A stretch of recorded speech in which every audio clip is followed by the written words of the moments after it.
Hi friends, வாங்க நம்ம இன்றைக்கி ஹெல்தி ஸ்நாக்ஸ் ரெசிபியில் கேழ்வரகு புட்டு பண்ணிக்கலாம்.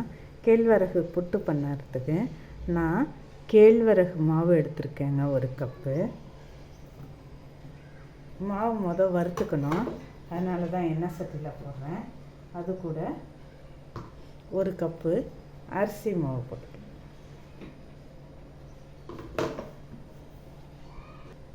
வாங்க வறுத்துட்டு வந்துடலாம். மாவை லைட்டாக வறுத்துட்டு வந்தாச்சு. இங்கே பாருங்கள், சுட சுட.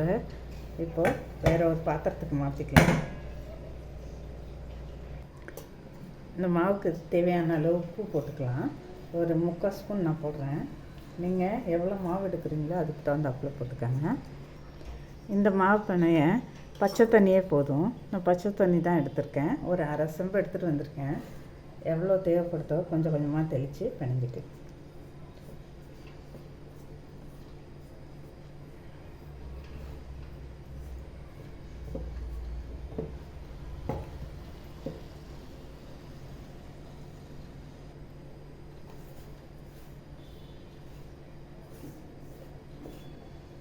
இது கையாலே பிணைஞ்சிக்கலாங்க. அரிசி புட்டு மாதிரி ஸ்பூனில் பிணையணும்னு தேவையில்லை.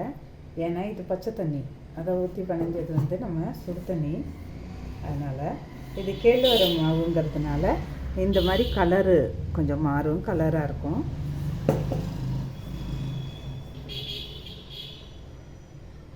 இந்த மாதிரி கொஞ்சம் கொஞ்சமாக தெளித்து நம்ம பிணைஞ்சிக்கணும். அப்போ தான் புட்டு நல்லா டேஸ்ட்டாக வரும். ஜாஸ்தி ஆயிடக்கூடாது தண்ணி. இந்த அளவுக்கு பிணைஞ்சிக்கணும். மாவு நல்ல ஈரப்பதமாக இருக்கணும். ஆனால் உதிரியாகவும் இருக்கணும். இப்படி அமுத்துனோம்னா இப்படி கொழுக்கட்டை மாதிரி பிடிபடவும் விடணும். இப்படி உதுத்து விட்டோம்னா உதிரியாகவும் வரணும். இந்த அளவுக்கு மாவு பிணைஞ்சிக்கணும். இதுதான் கரெக்டான பதம். இப்போ புட்டு பாத்திரம் எடுத்துக்கிட்டு அதில் அச்சு போட்டாச்சு. புட்டு பாத்திரத்தில் ரொப்பிக்கலாம்.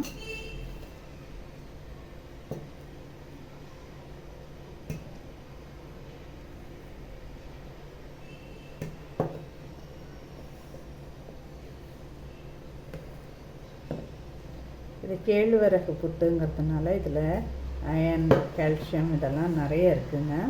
இது உடம்புக்கு ரொம்ப நல்லது. வெறும் கேழ்வரகு பண்ணிங்கன்னா பிள்ளைங்க, இப்போ உள்ள பிள்ளைங்கள்லாம் சாப்பிட மாட்டாங்க, அது பிடிக்கலன்னு சொல்லுவாங்க. அதனால தான் நான் கொஞ்சம் அரிசி மாவும் கொஞ்சம் கேழ்வரகு மாவும் சேர்த்து போட்டு பண்ணி காமிக்கிறேன் உங்களுக்கு. ஒரு கப்பு மாவு எடுத்தாக்க என்னோடய பாத்திரம் பெருசு பாத்திரம், அதனால் 3/4 கப்பு தான் வருது. 3/4 பாத்திரம் தான் ரொம்பது. ஒரு ஆளுக்கு 2 ஆளுக்கு கொடுக்கணுன்னா ஸ்நாக்ஸ்னால் ஒரு 2 ஆளுக்கு கொடுத்துடலாம். பிரேக்ஃபாஸ்ட்டுனாக்கா ஒரு ஆளுக்கு தான் வரும். இது சரியாக இருக்கும் இந்த அளவு. வாங்க இப்போ தண்ணி வச்சுருக்கேன். அந்த பாத்திரத்தை வச்சு வேக வச்சு எடுத்துகிட்டு வந்துடலாம். சுட சுட புட்டு ரெடி ஆகிடுச்சு. புட்டு வெந்துருச்சு. வாங்க இப்போ வெளியில் எடுக்கலாம். மூடி ஓப்பன் பண்ணிவிட்டு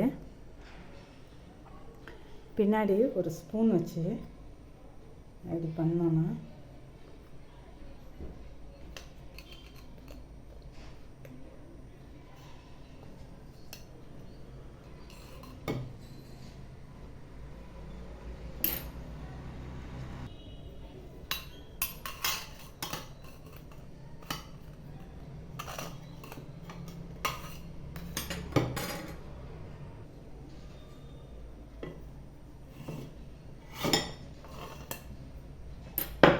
அவ்வளோதான் ஃப்ரெண்ட்ஸ். பின்னாடி ஒரு கரண்டி, பெரிய கரண்டி வச்சு தள்ளணும்னா அது வந்துடும். இப்போ இந்த அச்சை எடுத்துட்டு இது கூட நம்ம தேங்காய் துருவி வச்சுருக்கோம். அதுவும் நம்மளோட சர்க்கரை எடுத்து வச்சுருக்கோம், நாட்டு சர்க்கரை. அதுவும் ஒரு வாழைப்பழமும் வச்சு சர்வ் பண்ண வேண்டியதான். வாங்க சர்வ் பண்ணலாம். இதில் கொஞ்சமாக நாட்டு சர்க்கரை போட்டு கொஞ்சமாக தேங்காய் துருவலையும் போட்டு சூட்டோட நல்லா இப்படி கொஞ்சம் மிக்ஸ் பண்ணோன்னா அந்த சர்க்கரையும் மெல்ட் ஆகிடும். உங்களுக்கு தேங்காயும் கொஞ்சம் வெந்துடும். அது உள்ளே வச்சு அவிக்கிறதுனாலும் அவிக்கலாம் தேங்காவை. நம்ம இப்படி அப்புறமா போடுறதுனாலும் போடலாம் மேலாக்க. இது கூட இப்போ நம்ம எடுத்து வச்சுருக்க வாழைப்பழத்தை ஸ்லைஸாக கட் பண்ணி போட்டுக்க வேண்டியதான்.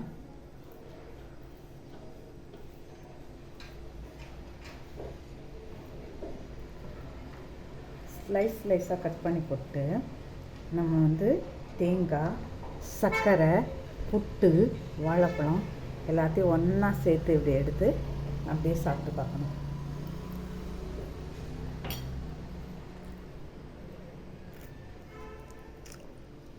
அவ்வளோதான் ஃப்ரெண்ட்ஸ்.